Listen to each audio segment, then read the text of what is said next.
During today's training, we will be teaching your dog how to walk next to us. The command for this will be follow.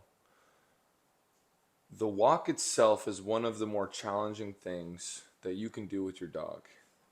We are trying to control your dog's mental state while moving through an environment that we can't control anything that happens.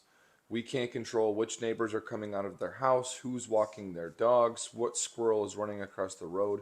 The further we get from your home, the less control on these variables we have. Because of that factor, we want to make sure that your dog can control those impulses while we move. It's almost like a place command that's mobile. So during the training today, you're going to hear us refer to the happy bubble. The happy bubble is the position we want your dog to be in while we walk. It's going to be located on your left-hand side, and we're going to use your dog's anatomy to make sure they're in the right place. With the command follow, it's very self-explanatory as to what we expect your dog to be doing. We want your dog to be following you, not the other way around. So when your dog is on the left-hand side, we want your dog's head and neck area to be by your left-hand pant seam. If your dog's shoulder blade, rib cage, or butt is by your left-hand side, then that dog is leading you, and so you're following it. We need to switch that around.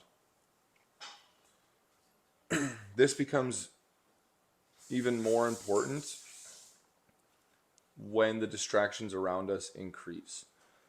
I want your dog to be able to go on those snifaris. I want your dog to be able to lead around in front of you and kind of smell as you go and just meander more or less, but they're in front of you. I would love that to happen.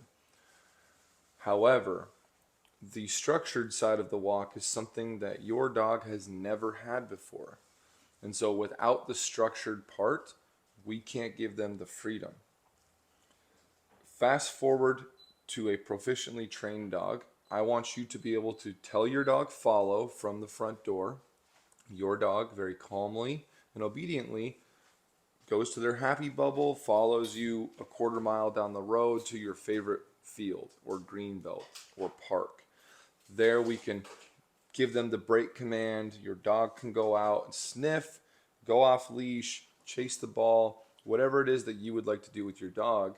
And then when we walk back home, follow, we can put them back into obedience mode, back into that follower state of mind before we leave to go back to the house or the next destination or whatever it is. If you only allow your dog freedom when you're moving with them, it will come back to bite you, and probably already has to this point. I want that skill to be sharp, that I can turn it on and turn it off, just like everything else that we've been teaching your dog.